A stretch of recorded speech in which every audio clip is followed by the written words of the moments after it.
దేవుని సొత్తైన ప్రజలునై ఉన్నారు. और एक बार पढ़िए.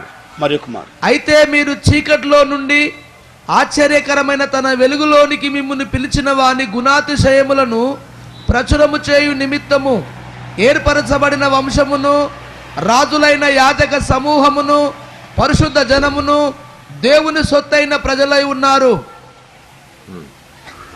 इधर में लिखा है हम चुना हुआ वंश और राज्य पदधारी है.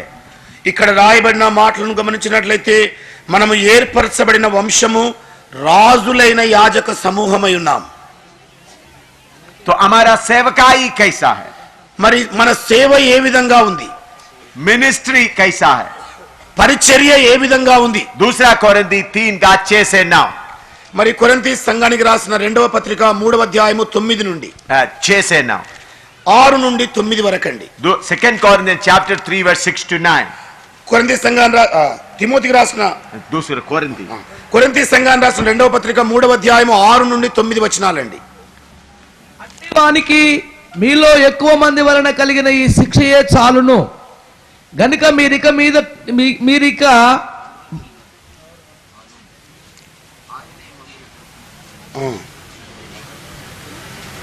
दूसरा कोरिन्थी 3:6 से 9. కొరింథీ సంఘానికి రాసిన అట్టివానికి మీలో ఎక్కువ మంది వలన కలిగిన కాదు, ఆయనే మమ్మును 3వ అధ్యాయము 6వ వచనం నుండి. ఆయనే మమ్మను క్రొత్త నిబంధనకు అనగా అక్షరమునకు కాదు గాని ఆత్మకే పరిచారకులమగుటకు మాకు సామర్థ్యము కలిగించి ఉన్నాడు. అక్షరము చంపును గాని ఆత్మ జీవింపజేయును.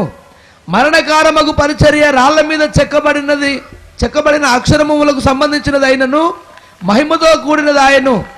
అందుకే మోసే ముఖము మీద ప్రకాశించుచుండిన ఆ మహిమ తగ్గిపోవునదైనను ఇశ్రాయేలులు అతని ముఖము తేరు చూడకపోయిరి. ఇట్లుండగా ఆత్మ సంబంధమైన పరిచర్య ఎంత మహిమగలదై ఉండును. శిక్షావిధికి కారణమైన పరిచర్యయే మహిమగలదై, నీతికి కారణమైన పరిచర్య ఎంతో అధికమైన మహిమగలదగును. 9 तक पढ़ा. हम राज्य पदधारी है. మనము రాజులైన యాజక సమూహం. हमारा सेवा कैसा होना चाहिए? మన సేవ ఏ ప్రకారంగా జరగాలి? बहुत समय सेवा कैसा है मालूम ना होने के कारण अंदाजा में अप्रोक्सीमेट मन मर्जी के अनुसार सेवा करते जा रहा है.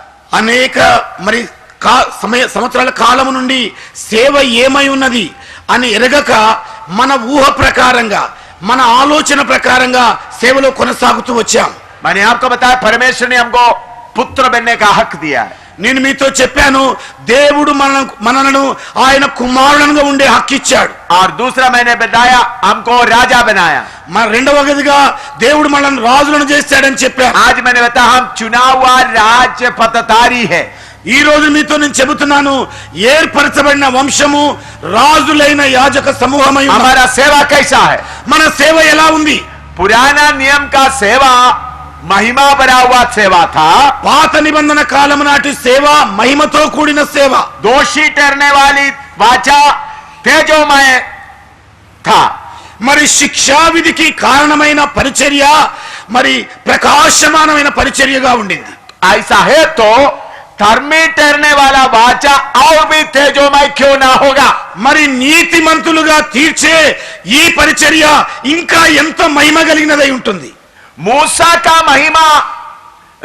का सेवा महिमा से भरा हुआ है तो మోషే పరిచర్య మహిమతో కూడినదైతే नया नियम का सेवकाई कितना ज्यादा महिमा का होगा? మరి నూతన నిబంధన సంబంధమైన పరిచర్య ఇంకెంత మహిమ కలిగిందై ఉంటుంది. मूसा का सेवा बकरे का खून चढ़ा के होते थे. మోషే పరిచర్య గొర్రె పిల్లను వధించిన దాని ద్వారా జరుగుతుండేది. बकरे का खून के द्वारा. మరి గొర్రె పిల్ల యొక్క రక్తము ద్వారా జరిగేది. हमारा सेवा कैसा है? మన సేవ ఎలాగుంది? पुत्र प्रभु यीशु मसीह का खून चढ़ाते हुए सेवा है. కుమారుడైన యేసు క్రీస్తు యొక్క రక్తమును అర్పించడం ద్వారా జరిగే సేవ. पुराना नियम का सेवा बकरों का खून का सेवा था. పాత నిబంధన కాలంలోని సేవ గొర్రె పిల్లల రక్తము ద్వారా జరిగే పరిచర్య. वो सेवा में मूसा अपना मुंह को ढांपना पड़ता था. ఆ పరిచర్యలో మోషే తన ముఖమును ముసుగుతో కప్పుకోవాల్సి वो వచ్చేది. सेवा के समय में मूसा को मंदिर के अंदर प्रवेश करने की जगह नहीं मिलता सकता था। మరి ఆ సమయంలో మోషే ప్రత్యక్ష గుడారములో ప్రవేశించడానికి అనుమతి లేకుండా ఉండింది. क्योंकि पूरा महिमा से भरा हुआ था।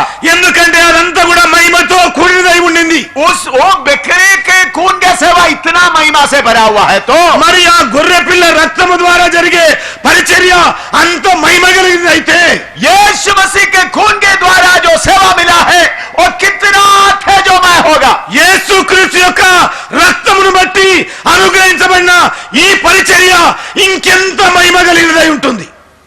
लेकिन बहुत बार सेवा का महिमा मालूम ना होने के कारण शैतान नाजायज फायदा उठाता है। కానీ అనేక మార్లు సేవ యొక్క మహిమ మనకు తెలియని కారణాన్ని బట్టి మన బలహీనతను చూసి సాతానుడు లాభ ప్రయోజనం పొందుతున్నాడు.